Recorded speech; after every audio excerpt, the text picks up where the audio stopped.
I kid you not. This was maybe a few years ago. I was sitting at my ancestral altar, and this is the time where I started incorporating more of the men into my practice. It Mm-hmm. had solely been kind of focused on the matriarchs, but I was like, let me start working with this masculine energy a bit more. Um, and I was sitting at my altar one day, and I was asking my great grandfather, Johnny Gamble. I was asking him what kind of liquor he liked. He said, gin. I was like, why you say it like that, first of all? But it was hilarious. Like, I literally heard him say it just like that. I love And I was that. like, okay, gin it is. I kid you not. 3 days later, I'm visiting my dad, and he's telling me a story about my great grandfather, Johnny Gamble. Yeah, he always walked around with a pistol in his pocket and a pint of gin. Oh my gosh. I kid you not. It Wow. literally gave me chills. I was like, this man.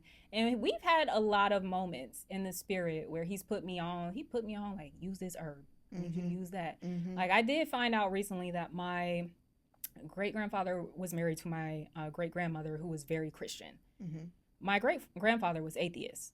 So I don't know how the two of them wound up together, but they did.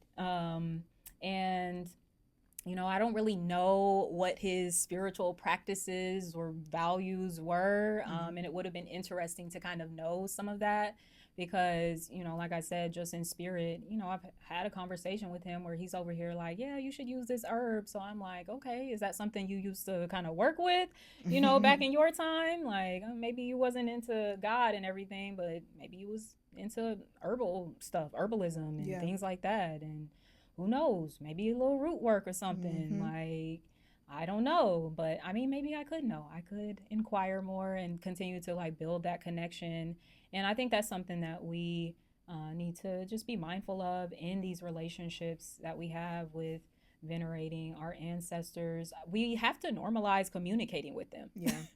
And I feel like a lot of people, it's still very taboo to communicate with spirits outside of the Holy Spirit. Yeah. And I think, that's a part of just kind of demystifying Oh, for that sure. whole process of spirit communication. Because when I think about the spirit realm, it's a realm that exists, you know, in tandem with the physical realm. Mm-hmm. They're both existing here right now. Like, it could be spirits in this space, Yeah. you know?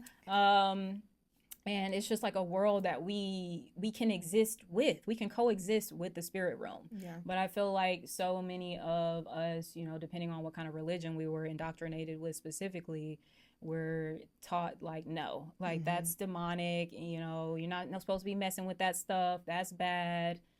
It's gonna open up the doors to the devil. I'm like, oh, shut the fuck up. I'm literally talking to my grandmother. Yeah. Yeah.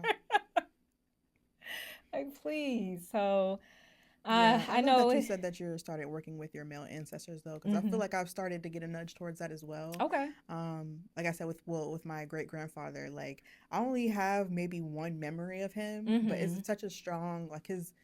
I don't know. I feel like he had a very distinct physical presence, but like I don't remember him speaking. You know what I mean? Yeah. Like not to say that he didn't, because I was very young when I did.